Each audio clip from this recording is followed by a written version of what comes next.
My name is Michael Rosen for the Archive of American Television. It's my great pleasure to interview Stanley Hubbard. Up, Stanley S. Hubbard, because Thank there you. are three Hubbards, Stanley Hubbard. Stanley S. Hubbard in St. Paul, Minnesota. There we go. And then I'll have, should I just... Sure. That works all right. So I need a mic, or am I being? Oh, here I am. Hello.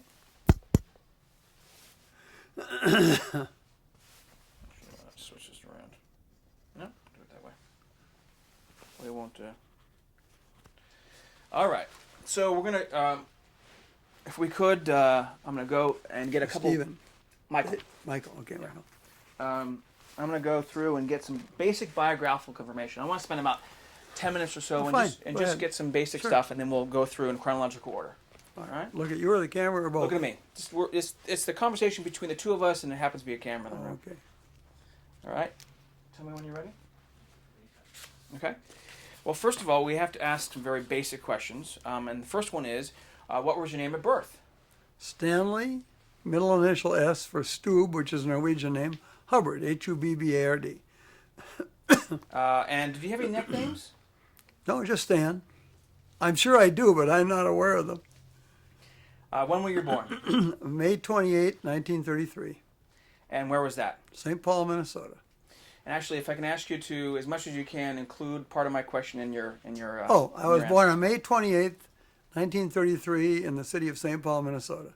Did you grow up in St. Paul? I grew up in St. Paul. I went to school in St. Paul. What was your mother's name? Dedrika, which is a Norwegian name. Dedrika Hubbard. Dedrika Stube was her maiden name, which is a Norwegian name. Dedrika Stube Hubbard is my mother's name. And what did she do? She married my father. She was somewhat of an opera singer and a school teacher.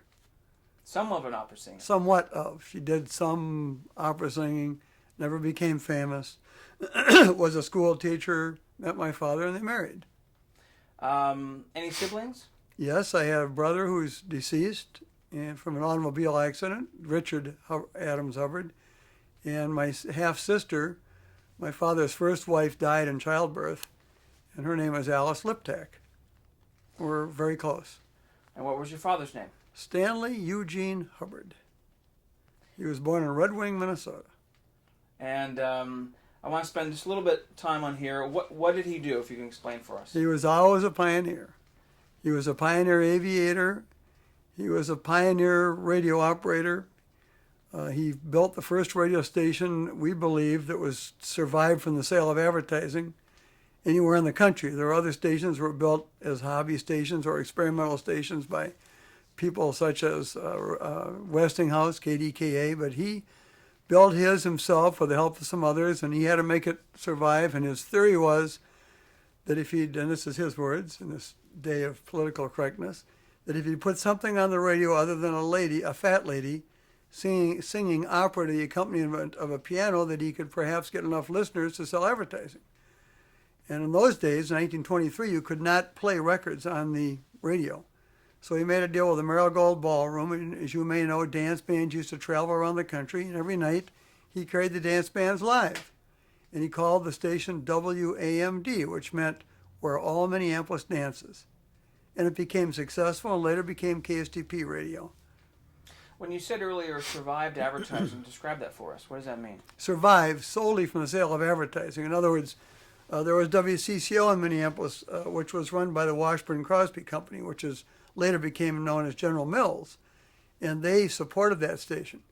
But my dad had to support the station himself. He had no money, and he used to sleep under the piano and eat donuts, and he had to go out and sell advertising. And that's how he made the station, we believe, the first station in the United States to survive solely from the sale of advertising. And this is the first radio station. Yes, there was radio. And you mentioned about 1923, correct? That was 1923, and then his radio station grew, and he got backing, and it became KSTP, a 50,000 watt clear channel NBC affiliate. He got to know David Sarnoff fairly well, and then he got into TV. He was a believer in TV. He bought the first television camera ever sold to anybody in 1938 or 39. which I want to get to in a second. All right. Let me bring you back to the station, to radio, actually. There have been a lot of firsts in Hubbard Broadcasting. Yes, there were. And throughout this interview, I want to talk about those. There is, as I understand, a first in regards to this radio station, as far as newscasts. Well, there's more than one. I think Amos and Andy made their first broadcast here. I think Peggy Lee made her second ever radio appearance here. A lot of people started on radio here. Pierre Andre, who was a great Chicago personality, started here. And he had a different name. And my dad sat him around the office and said, "Your name is no good for the radio. I'm going to call you Pierre Andre." And he became Pierre Andre, a famous radio personality. So there were a lot of firsts. But the thing I think that sets us apart from others was my dad's interest early on in news. And he started the radio station, and he was always interested in news. So he put newscasts on. Early on, he broadcast police calls on his radio station, and the St. Paul Police Department, at that time was KS2P when it went to 10,000 watts. They had the radios tuned to KS2P, and if they had to dispatch a car someplace, they'd go live on the air on the radio station and say, "Car 10, go such and so," which was of interest to the people. So that all tied into news, what's going on, especially what's going on news, current news. And I remember a great story he told me about, there was a great Teamster strike here, and a couple of people were killed, and there was a lot of corruption and crime involved with that strike. And my dad somehow came up with a story which would have implicated certain individuals in this crime. He got called down to Chief Brunskill's office. I remember him telling us the story, and Chief Brunskill said, "Hubbard, you little son of a bitch, if you run that story, you're going to end up in the Mississippi River wearing cement shoes." And we all looked at him and said, "Dad, did you run the story?" He said, "Nope, didn't run the story. I was scared. You were just a little radio station at that time." But that's how we got started in news. He also started the first radio news wire. And what he did, AP would not run a news wire for radio, the Associated Press. The newspaper owners would not allow that. So he made a deal with a wire that ran from Chicago to Minneapolis and then to Los Angeles, which was used for commercial purposes during the daytime. He made a deal where he could use that wire at nighttime and exchange news stories with KFI in Los Angeles and I don't know who in Chicago and KSTP, and have a wire from Chicago to the West Coast. And it was that, I can't remember what he called the news service. I can find out. He started that little news service, and that's what got United Press going with a radio news wire. Kind of interesting story. Very interesting. Can you stop camera for a second? Okay, ready? Okay. Well, let's talk about, let's see here, where was I? Well, let me jump to you for a second. Tell me about your early influences as a child. Oh, well, I grew up in the radio business and then the TV business. And I used to, with my brother and my sister, used to come to the station after school, and we'd come on the weekends with my dad. And my mother and dad and the kids would always be included whenever possible in any discussions about what was going on in the radio business. And we'd go to the barn dance. We used to put on the Sunset Valley Barn Dance live. And I just grew up like a family farmer, a family business. I grew up being around the business, knowing the people involved in the business, hearing about the problems in the business, hearing about what was going on with General Sarnoff in New York or our national rep, the Petrie Company, and what was going on in the business, hearing about that rotten, no-good Paley who was stealing talent from NBC, couldn't develop his own, he had to go over and steal NBC's, and hearing about how terrible it was that Paley paid Bobby Soxers to get out in front of the theater when Frank Sinatra made his first appearances on CBS. I mean, I remember hearing all those things. So as a kid growing up, you had a different perspective than perhaps a lot of your friends. Oh, sure, I had a lot of a different perspective, especially when television was mentioned. But also around the country, too, because you were getting news that perhaps wasn't necessarily being talked about. Well, yeah, I was hearing about the insides of the business of broadcasting.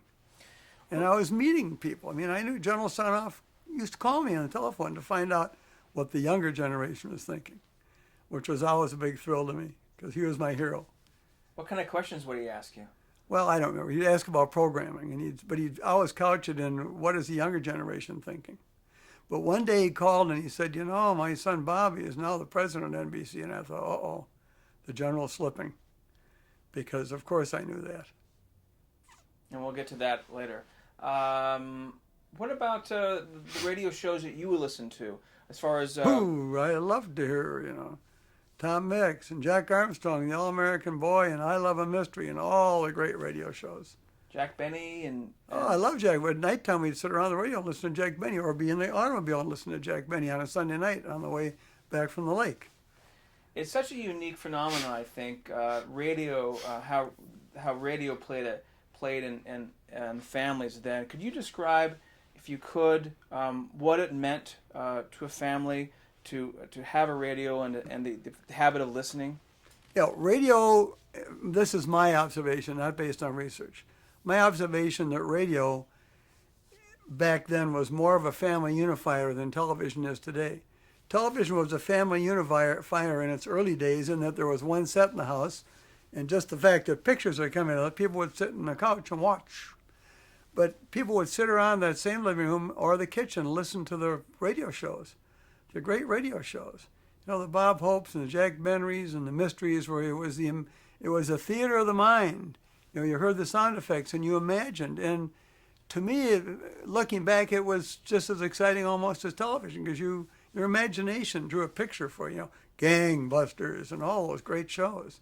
So radio was a great unifier, and people had a big console radio in their living room, and they listened to it just like they would listen to TV as a family. What about hobbies? What hobbies besides radio and broadcasting did you do? Oh, boats. I've always loved boats. And I love cameras, and I love guns. Although I seldom ever shoot a gun. I'm not a hunter. But I love the mechanics of guns, and I've got a lot of guns which I never shoot. I just enjoy having them. And I have a lot of cameras, most of which I never use. I enjoy having them. Are you a photographer? Were you? I am, and I was a news photographer in the early days of television with the old speed graphic. I still have it. What high school did you attend? I went to Breck School in St. Paul, Minnesota. It was an ROTC school, a military school. And I was a day student. I went every day, either on the bus or the streetcar. What kind of student were you? Lousy, because I had too much fun playing around with the radio, then television, and everything else except school. Where did you go after high school? I went to University of Minnesota. I went there only one reason: I wanted to play hockey there. And I made the team. I didn't play a heck of a lot, but the time came I had to get down to work to get a degree there, which I did. What was the degree? It was in sociology with a minor in history. And the sociology was very helpful because we set up a market research from Professor Roy Francis, who was one of my professors at the university. After I got out, we set up a company called Associated Research. And we did some market research on radio to try and find out what people were thinking about radio. So that was very helpful to me. Did you transfer that later to television? To television, yes. But I transferred that mostly using the Great Frank Maggot organization.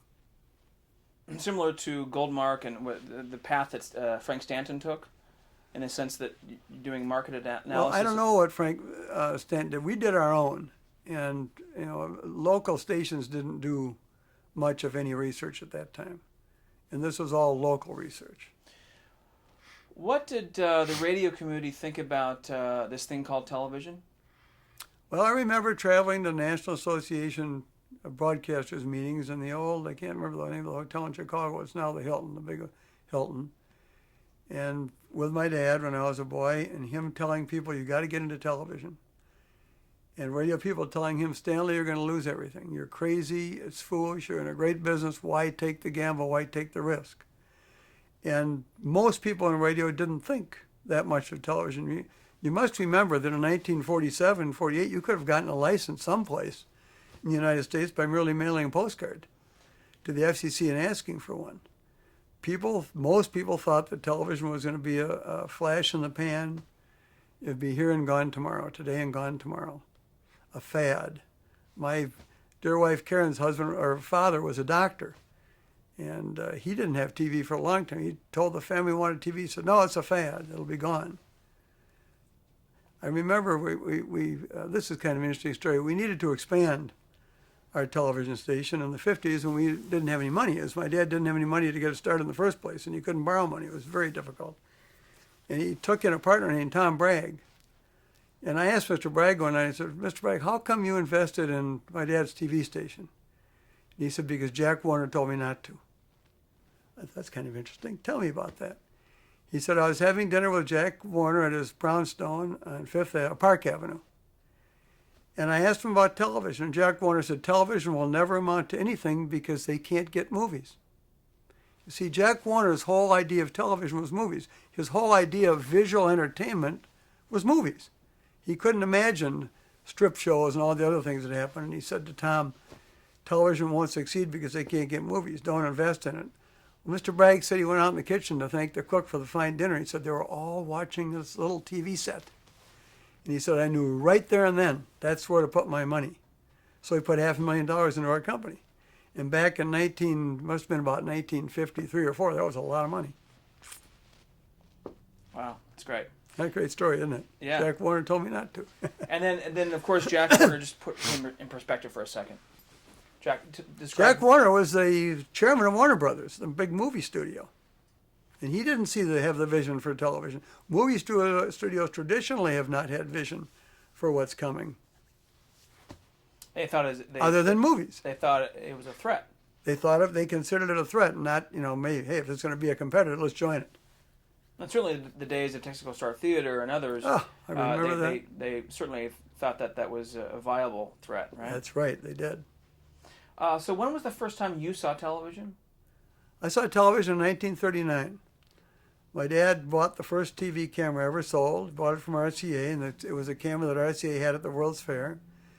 And he got the American Legion, I'm pointing downtown Minneapolis, he got the American Legion to put on a parade in front of his TV camera, and he had 6 or 7 TV sets, with the flip-up mirrors in the old Radisson Hotel in Minneapolis in a closed circuit, staged a parade and put the parade on these television sets. That's when I first saw television. What did you think of it? What were your impressions? Well, I was young and I thought it was pretty neat, but I didn't, really have that great an understanding. I was only 6 years old, but I remember seeing those sets. I could draw a picture one with the mirror and the crummy picture. What interested you? What interested your father? What interested your father about television? What was it about television, do you think, that made him want to own the first camera? Well, I knew a lot of early broadcasters, radio and television. And these were different people than you generally see running stations today. These were people who were tinkerers, who were experimenters, who were visionaries, who wanted to be part of the future. And when they thought about television, they didn't think of television in terms of cash flow. They thought of television as the next great revolution in offering entertainment, news, and public service. That's what they thought of it as. And I remember more than once sitting in my dad's office when TV really took off and him saying, I don't believe it. The money's just coming over the transom, because they didn't build these stations with the idea they're going to get rich. They built these stations with the idea that this is the next step in the evolution of electronic communications. So I thought it was exciting. I mean, I heard about television and the war came, and of course that put the kibosh on television. So as far as Hubbard Broadcasting, television, any development or any development of television in the area was stopped completely during World War II? Yes, it was stopped. When World War II, December 7th, 1941, television plans were all put on hold. But radio is still operating, correct? Oh, radio is operating terrifically. And I was sitting on the steps in our home, on the interior steps of our home in 1941 in December, listening to the radio, and I heard the announcement. I had a little portable radio. And I ran and told my dad, and we went right down to the studios at the top of the St. Paul Hotel and spent the rest of the day there. And we had a 50,000 watt clear channel, 1B clear channel station, and they put a platoon of soldiers guarding the transmitter all during the war. It was very interesting. I don't want to forget about some of the transitions as far as the call letters. You mentioned WMD as the first one, but no, it merged. WAMD were all Minneapolis dances. And the Marigold Ballroom gave my dad a studio, and he had a piano, and he'd carry the bands at night. Right.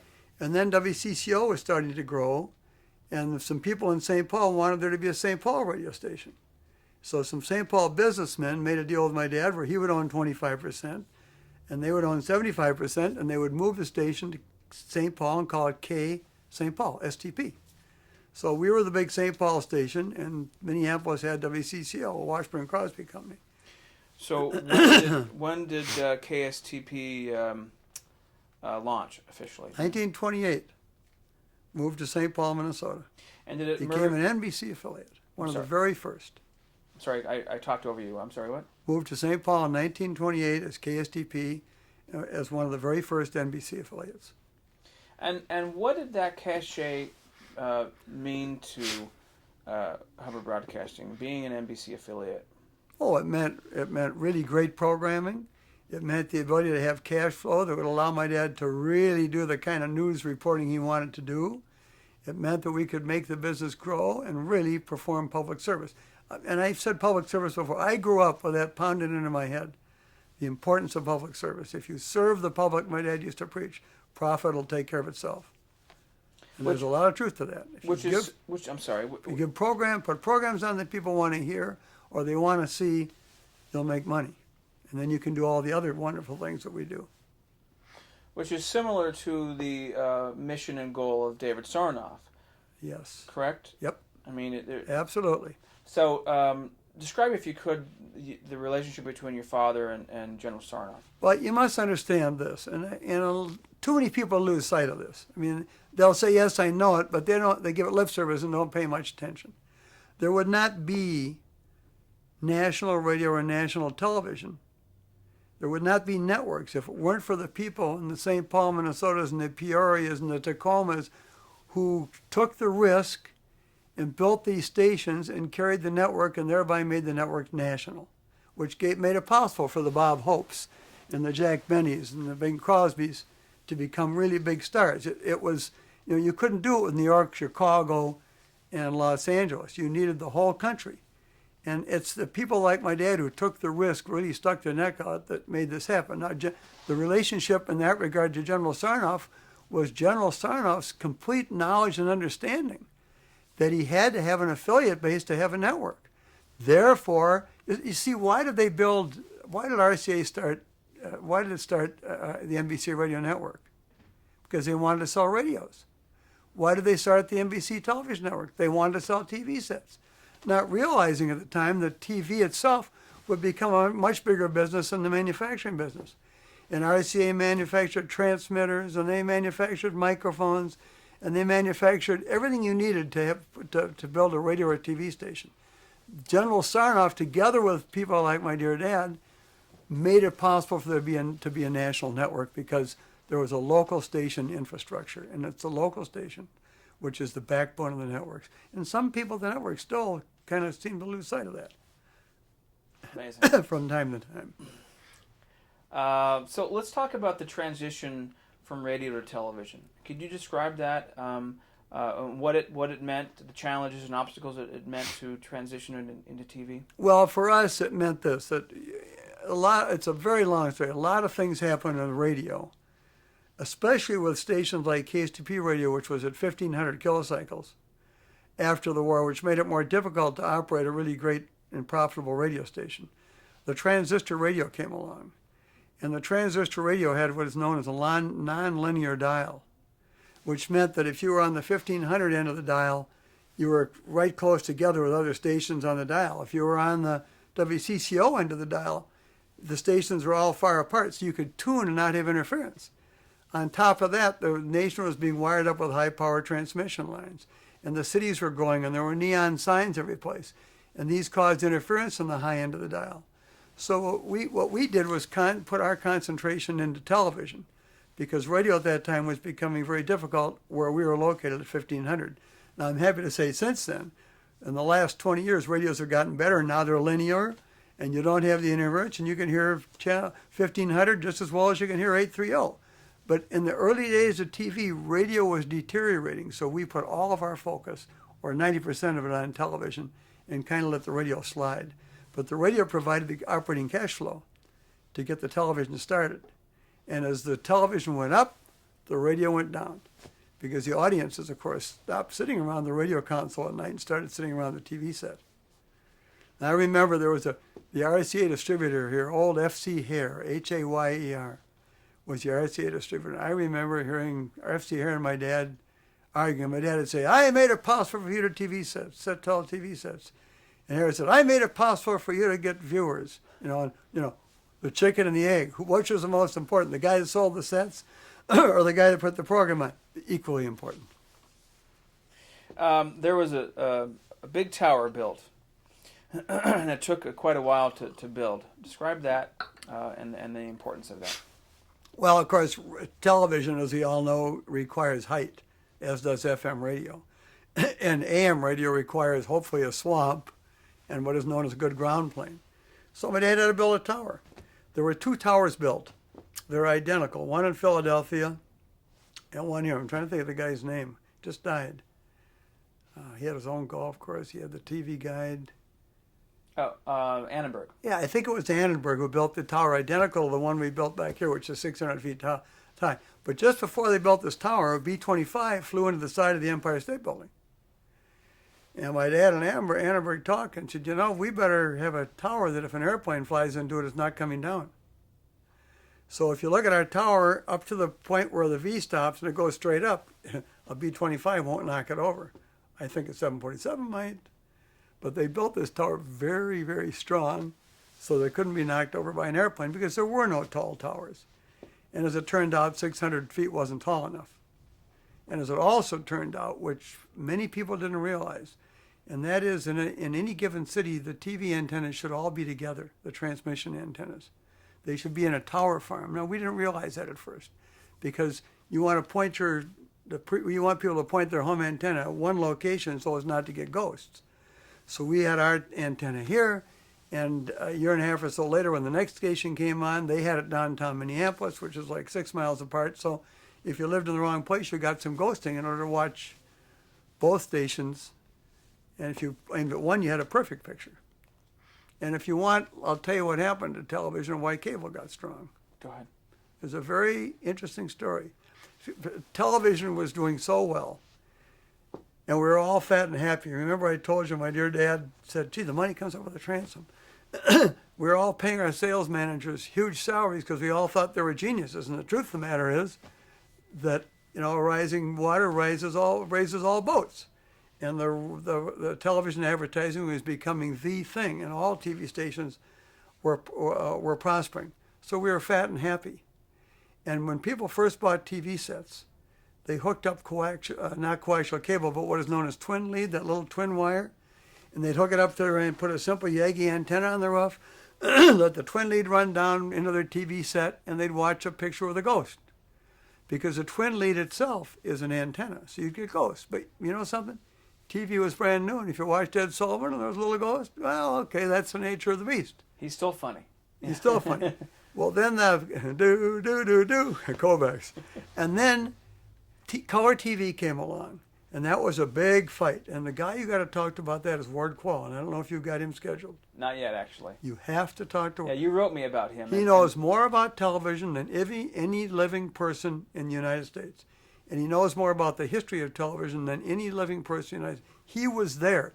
He was involved in convincing the Senate to go with the RCA compatible color system as against the CBS flying disc. He convinced them. You've got to talk to him. Anyway, color television came along, and the average citizen went to the department store or to the electronic retailer, and you're getting punched. That's okay. Are you out of tape? 1 minute. 1 minute. Better reload. All right, fine.